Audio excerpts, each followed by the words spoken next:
ನಮಸ್ಕಾರ ಸ್ನೇಹಿತರೆ, ನೀವು ನೋಡ್ತಿದ್ದೀರಾ ಬಿಗ್ ಬಾಸ್ ಕನ್ನಡ ಸೀಸನ್ 12. ಇವತ್ತಿನ ವಿಡಿಯೋದಲ್ಲಿ ಬಿಗ್ ಬಾಸ್ ಕನ್ನಡ ಸೀಸನ್ 12ರ ಬಗ್ಗೆ ಒಂದು ಶಾಕಿಂಗ್ ನ್ಯೂಸ್ ಸುದ್ದಿ ಹೇಳ್ತಿದ್ದೇವೆ. ಬಿಗ್ ಬಾಸ್ ಕನ್ನಡ ಸೀಸನ್ 12ರ ಫಿನಾಲೆಗೆ ಇನ್ನು ಕೇವಲ 1 ತಿಂಗಳು ಮಾತ್ರ ಬಾಕಿ ಇದೆ.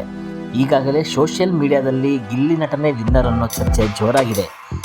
ಬಿಗ್ ಬಾಸ್ ಮನೆಯಿಂದ ಹೊರಬಂದ ಹಲವರು ಕೂಡ ಈ ಸೀಸನ್ ಗೆಲ್ಲೋದೇ ಗಿಲ್ಲಿ ಅಂತ ಹೇಳ್ತಿದ್ದಾರೆ. ಅದಕ್ಕೆ ಗಿಲ್ಲಿಭಿಮಾನಿಗಳು ಫುಲ್ ಖುಷಿಯಲ್ಲಿ ಇದ್ದಾರೆ. ಆದರೆ ಈ ಖುಷಿಗೆ ಈಗ ದೊಡ್ಡ ಶಾಕ್ ಬಿದ್ದಿದೆ.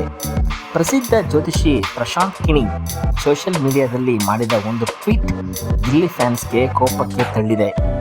ಅಕ್ಟೋಬರ್ ತಿಂಗಳಲ್ಲಿ ಗಿಲ್ಲಿ ಫಿನಾಲೆಗೆ ಹೋಗ್ತಾರೆ ಅಂತ ಹೇಳಿದ್ದ ಪ್ರಶಾಂತ್ ಕಿಣಿ ಇದೀಗ ಅದೇ ಟ್ವೀಟ್ಗೆ ರೀಟ್ವೀಟ್ ಮಾಡಿದ್ದಾರೆ. ಗಿಲ್ಲಿ ಬಿಗ್ ಬಾಸ್ ವಿನ್ನರ್ ಆಗಲ್ಲ ಅಂತ ಸ್ಪಷ್ಟವಾಗಿ ಹೇಳಿದ್ದಾರೆ. ಅಷ್ಟೇ ಅಲ್ಲ ಸ್ನೇಹಿತರೆ, ಇನ್ನೂ ಒಂದು ಅಚ್ಚರಿ ಭವಿಷ್ಯ ನುಡಿದಿದ್ದಾರೆ. ಈ ಬಾರಿ ಬಿಗ್ ಬಾಸ್ ಕನ್ನಡ ವಿನ್ನರ್ ಮಹಿಳಾ ಸ್ಪರ್ಧಿ ಅಂತ ಹೇಳಿದ್ದಾರೆ.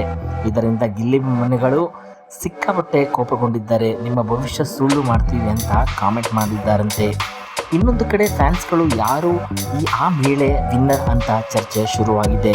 ಕೆಲವರು ಅಶ್ವಿನಿ ಗೌಡ ಅಂತ ಹೇಳ್ತಿದ್ದಾರೆ, ಇನ್ನೂ ಕೆಲವರು ಕಾವ್ಯ ಶೈವ ಅಂತ ಹೇಳ್ತಿದ್ದಾರೆ. ಇಲ್ಲಿಯವರೆಗೆ ಬಿಗ್ ಬಾಸ್ ಕನ್ನಡ ಇತಿಹಾಸದಲ್ಲೇ ಮಹಿಳಾ ಸ್ಪರ್ಧಿ ವಿನ್ನರ್ ಆಗಿದ್ದು ಒಂದೇ ಸಲ, ಅದು ಶ್ರುತಿ.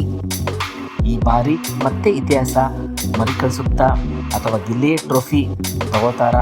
ಇದಕ್ಕೆ ಉತ್ತರ ಸಿಗೋದು ಫಿನಾಲೆ ದಿನ ಮಾತ್ರ. ನಿಮ್ಮ ಅಭಿಪ್ರಾಯವನ್ನು ಕಮೆಂಟ್ ಮೂಲಕ ತಿಳಿಸಿ. ಇಲ್ಲಿ ವಿನ್ನರ್ ಅಲ್ವಾ ಅಥವಾ ಮಹಿಳಾ ಸ್ಪರ್ಧೆ ಟ್ರೋಫಿ ತಗೋತಾರ?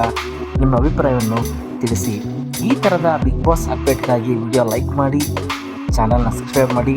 ಧನ್ಯವಾದಗಳು ಸ್ನೇಹಿತರೆ.